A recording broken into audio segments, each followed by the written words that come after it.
25 دسمبر کی آمد ہی قریب ہے جہاں کرسمس منایا جاتا ہے عیسائی برادری کے اندر۔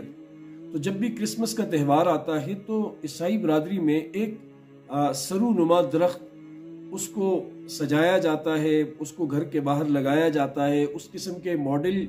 مصنوعی ماڈل گھروں میں لائے جاتے ہیں، رکھے جاتے ہیں، اس ایک مذہبی تہوار کا ایک حصہ بنا دیا گیا۔ اور یہ کہا جاتا ہے کہ یہ وہ درخت ہے، حضرت عیسیٰ علیہ السلام کا درخت ہے اور اس کو حضرت عیسیٰ علیہ السلام نے لگایا تھا، یہ مقدس درخت ہے، اور اس قسم کی کہانیاں بتائی جاتی ہیں۔ حقیقت یہ ہے کہ اس کو اگر آپ تاریخ کی کتابوں کو کھنگالیں تو آپ کو یہ چیز نظر آئے گی کہ یہ حضرت عیسیٰ علیہ السلام کے ساتھ اس درخت کا کوئی تعلق سرے سے ہے ہی نہیں۔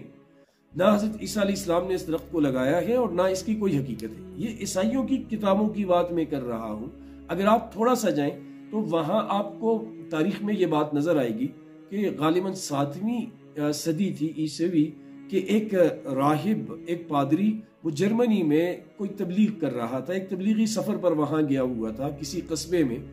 تو وہاں اس نے لوگوں کو یہ سمجھانے کے لیے کہ یہ جو درخت ہے شابلوت کا درخت، جس پر وہ بچوں کو ذبح کر کے ان کا خون اس پہ ڈالتے تھے، کہا کہ یہ مقدس درخت نہیں ہے، اسے کاٹو اور پھینک دو، یہ تم غلط کر رہے ہو اور غلط رسم تم کر رہے ہو۔ جب اس درخت کو کاٹ کر اکھاڑ کر پھینکا گیا تو اس کے ساتھ ہی نیچے جہاں سے یہ درخت کٹا تھا، کنارے سے ایک چھوٹی سی کومپل، ایک شاخ نکلی ہوئی تھی صنوبر کے درخت، یہ سرو کی طرح درخت ہوتے صنوبر کا، اس کی۔ تو اس پادری صاحب نے وہاں اس کو معجزہ قرار دیا اور کہا کہ یہ دیکھو، یہ شیطانی درخت تھا، تم نے کاٹا، پھینک دیا، اور یہ حضرت عیسیٰ علیہ السلام کا درخت ہے، یہ یہاں سے اس درخت کے بغل میں سے نمودار ہوا ہے کہ باطل کے ساتھ سے گویا کہ حق نکلا ہے اس کے الفاظ میں، اور یوں لوگوں کو بتایا کہ یہ مقدس اور پاکیزہ درخت۔ اس 7ویں صدی کے بعد جرمنی کے اندر اور یورپ کے مختلف علاقوں کے اندر آہستہ آہستہ کرسمس کے موقع پر اس درخت کی کاشت کی جانے لگی، یا اس درخت کی نگہداشت کی جانے لگی، اس کو ایک شو پیس کے طور پر پیش کیا جانے لگا۔ امریکہ میں غالباً یہ درخت 1821 کو، جو دسمبر تھا، اس کے اندر شامل ہوا کرسمس کی رسومات۔ برطانیہ میں تو 1848 کو،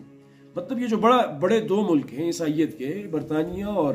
امریکہ، ان دونوں میں 18ویں صدی میں یہ درخت آیا کرسمس کی رسومات میں۔ اور ان کے علاوہ جتنے بھی علاقے ہیں یورپ کے، ان میں یہ 7ویں صدی کے بعد آہستہ آہستہ یہ آیا ہے اور آگے پھیلتا چلا گیا۔ لہٰذا یہ کوئی عیسیٰ علیہ السلام کا درخت نہیں ہے، نہ یہ کوئی مقدس درخت ہے، اور نہ اس کی کوئی ایسی کوئی تاریخ ہے عیسائی کتب کے حوالے سے بھی، بلکہ یہ ایک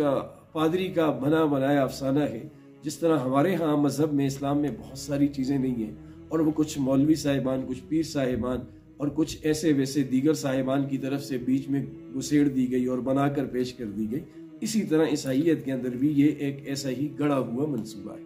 اللہ سمجھ کی توفیق نصیب۔